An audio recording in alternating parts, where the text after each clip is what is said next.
Free ಮುಂದೆ health ಕೊಟ್ಟು ಪ್ರಸಿದ್ಧಿ ಪಡೆದಿದ್ದಾರೆ. ಅದೇನು ಕೆಟ್ಟ ಟೈಮು ಸಲ ಟೈಮು ಗೊತ್ತಿಲ್ಲ. ಸಾರಾಯಿ ವಿಷಯದಲ್ಲಿ ಒಂದಿಷ್ಟು ಕೇಜ್ರಿವಾಲ್ ಜಾಣತನ ಉಪಯೋಗ ಮಾಡ್ಕೊಂಡು ಅದನ್ನು ಬ್ಯಾನ್ ಮಾಡಿದ್ದು ದೊಡ್ಡ ವ್ಯಕ್ತಿ ಆಗ್ತಿದ್ರು ಏನೋ. ಆದರೆ ಅದು ದುಡ್ಡು ತೆಗೆದ ಆ ದುಡ್ಡು ಹಾಕಿ ಅಲ್ಲಿ ಜನಕ್ಕೆ ಅನುಕೂಲ ಆಗಲಿ. ಯಾಕಂದರೆ ಎಲ್ಲ ರಾಜಕಾರಣಿಗಳು ಅದೇ ಮಾಡ್ತಾರೆ.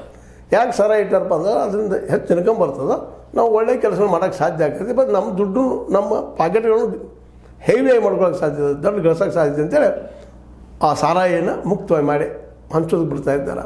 ಹಂಗೆ ಇವರು ಏನೋ ಮಾಡೋಕ್ಕೆ ಹೋದರು, ಸಿಕ್ಕಾಕಿಕೊಂಡ್ರು. BJP ಮತ್ತು ಕಾಂಗ್ರೆಸ್ಸಿಗೆ ಇದು ಬೇಕಾಗಿತ್ತು, ಅದ್ರಾಗ BJP ಅಂತೂ ಇವಾಗ ಭ್ರಷ್ಟಾಚಾರ ಅಂತ ತೋರಿಸ್ಬೇಕಾಗಿತ್ತು. ಸಿಕ್ಕೊಂಡು ಹೋದ್ರೆ ಹೋಗಿಬಿಟ್ರು, ಅದ್ರಾಗ ಸೋತು ಹೋಗಿಬಿಟ್ರು. ಜನ ನಂಬಿದರು.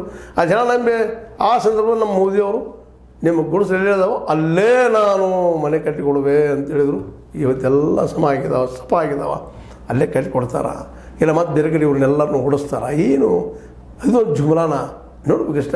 ಮನೆ ಕಟ್ಟಿಕೊಡೋದು ಜುಮ್ಲಾನೋ ಅಥವಾ ನಿಜವಾಗಿ ಕಟ್ಟಿಕೊಡ್ತಾರೋ ಅದು ನಮ್ಮ ಮೋದಿ ಅವ್ರಿಗೆ ಬಿಟ್ಟಂಥ ವಿಷಯ. ಇದು ಸಹಿತ ಕಟ್ಟಿಕೊಡೋದು ಹೋದ್ರೆ ಇದು ಮತ್ತೊಂದು ಜುಮ್ಲಾ ಅಂತ ಹೇಳುವಂಥ ಕಾಮೆಂಟ್ರಿ ಮಾಡುವಂಥ ವಿಷಯಗಳು ಇಲ್ಲಿ ನಮಗೆ ಸಿಗ್ತಾವೆ ಅನ್ನೋದ್ರಲ್ಲಿ ಎರಡು ಮಾತಿಲ್ಲ.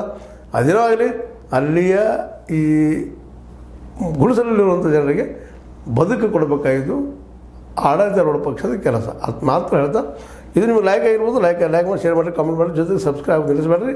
H60 ನ್ಯೂಸ್ ಅರ್ಥಾತ್ ಸೀತಾರಾಮನ್ ಸತ್ಯಕ್ಕೆ ವಂದನೆಗಳು.